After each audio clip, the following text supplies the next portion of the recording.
Hey guys, latest news with Crypto Marie local and international. Joe Rogan gets arrested after discovery of upper body, less, torso in New York City. I hope you guys can figure it out. Certain things I cannot say on YouTube, okay? They find the bottom of a human being with on the upper part, okay? A Harlem man who became an outspoken advocate for criminal justice reform and rehabilitation after being freed from prison last year was charged with murder on Thursday, according to New York police. Sheldon Johnson Jr., 48, was also charged with manslaughter and criminal possession of a weapon after police found a upper body, less without everything else, torso and arms in his Bronx apartment while conducting a wellness check.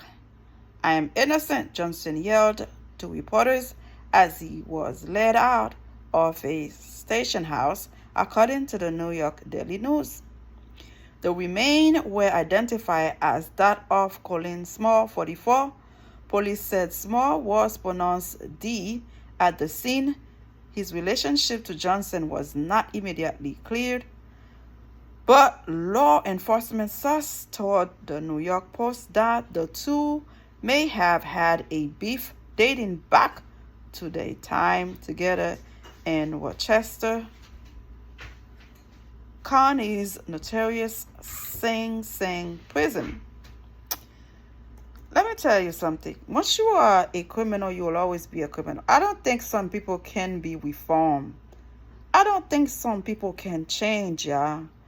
This man had a second chance at life and somehow take somebody else's life in the process of being free. Now, I don't know why they mentioned Joe Rogan's name and the whole thing, because at the end of the day, Joe Rogan has nothing to do with it. I mean, I'm not a big fan of his, but you gotta give what's to somebody. This man interviewed a fool, thinking probably he was a changed man, but when you say Joe Rogan guest was arrested, it seems like you want to bring him into it. And at the end of the day, he was doing his job by interviewing this fool, thinking the man was a changed man, and he still was out there doing his thing. He has no control over that. A killer is a killer, gonna be a killer until they die. They were born to kill.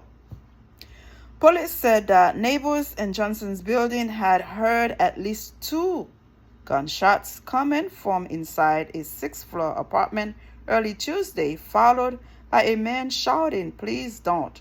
I have a family." Another 2 gunshots followed, they said. Jesus Christ. Police said that neighbors... Okay, I read that already, sorry. Later on Tuesday morning, the neighbors informed the building's superintendent later, who called 911. Police who arrived at the apartment that night were met by Johnson, who they took into custody soon after they obtained a search warrant and discovered Small's torso and foot inside a large blue bin.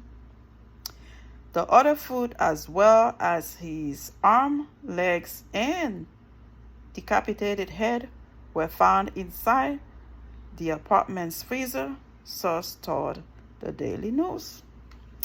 It is unfortunate his life ended like that, but when you hang out with the wrong fool, that's what happened.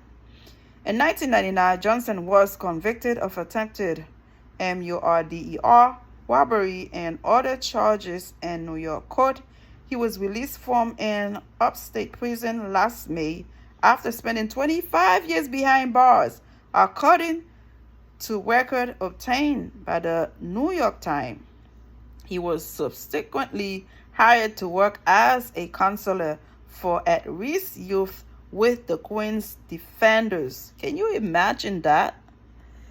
The guy spent 25 years in jail and come out and did what he did to this other man. This is ridiculous, y'all. I'm telling you, once you are a killer, you will always be a killer. Some people cannot be reformed. Some people cannot be changed. They are who they are. Probably he belonged behind bar. He belonged in the system where he's an animal. He cannot control his anger. To come back 25 years later and get at somebody you had a beef with, it just doesn't make sense. It is unfortunate that happened to this person. I don't know what they did, but he did not deserve to die the way he died. Subscribe. Let me know how you feel about the whole thing. Thank you, guys.